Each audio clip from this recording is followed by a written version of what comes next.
সারা বাংলাদেশে আমাদের 17 বছরে যে আমার মা তার সন্তান হারিয়েছে, আমরা আমাদের ভাই হারিয়েছি, আমাদের সাথী পঙ্গু হয়েছে, চোখ নষ্ট হয়েছে, পা হারিয়েছে, হাত হারিয়েছে, অনেকের ব্যবসা বাণিজ্য হারিয়েছে। যে স্বৈরাচারী আওয়ামী লীগ দখল করে নিয়েছিল, আমাদের নেতার এক নির্দেশে সারা দেশ ঠান্ডা হয়ে গিয়েছিল। তা না হলে যে আগুন আমাদের বুকে জ্বলছিল, সেই আগুন দিয়ে সারা বাংলাদেশে আওয়ামী লীগের বাড়িঘর আগুনে জ্বলজ্বল করে জ্বলে উঠত।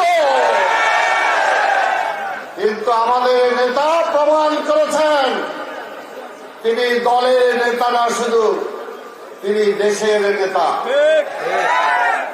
তার বাবা যেমনি স্বাধীনতার ঘোষক, তিনিও দেশের নেতা ছিলেন বলে শেখ মুজিব যখন পালিয়েছিল পাকিস্তানে, তখন আমাদের নেতা শহীদ জিয়া বুকে সাহস দিয়ে মৃত্যুকে আলিঙ্গন করার জন্য সেদিন স্বাধীনতার ঘোষণা দিয়েছিলেন।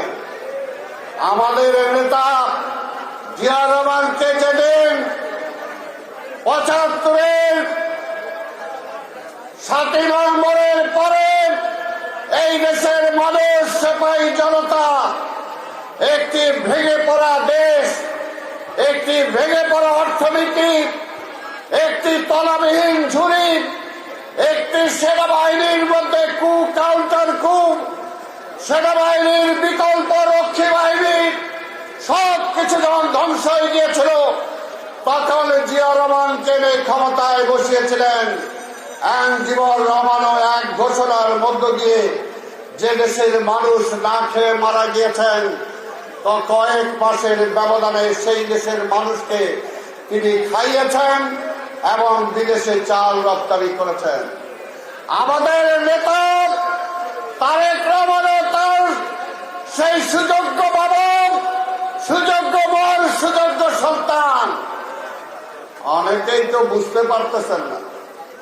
ইনশাআল্লাহ আগামী নির্বাচনে বাংলাদেশের রাষ্ট্র ক্ষমতায় যখন তারেক রহমান আসবে, 1 মাসের মধ্যে তার বাবার মতো এই দেশকে তিনি পরিবর্তন করবেন।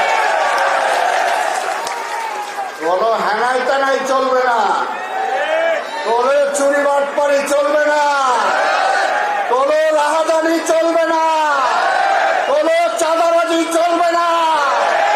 এখন তো নেতা খালি নির্দেশ দিয়েছেন, কিন্তু ক্ষমতায় নাই, কার্যকর করতে পারেন নাই। তাই ক্ষমতায় আসলে বুঝবেন, অনেকেই টের পাবেন, এখনো অনেকে টের পাচ্ছেন না, কারণ তিনি দেশকে ভালোবাসেন।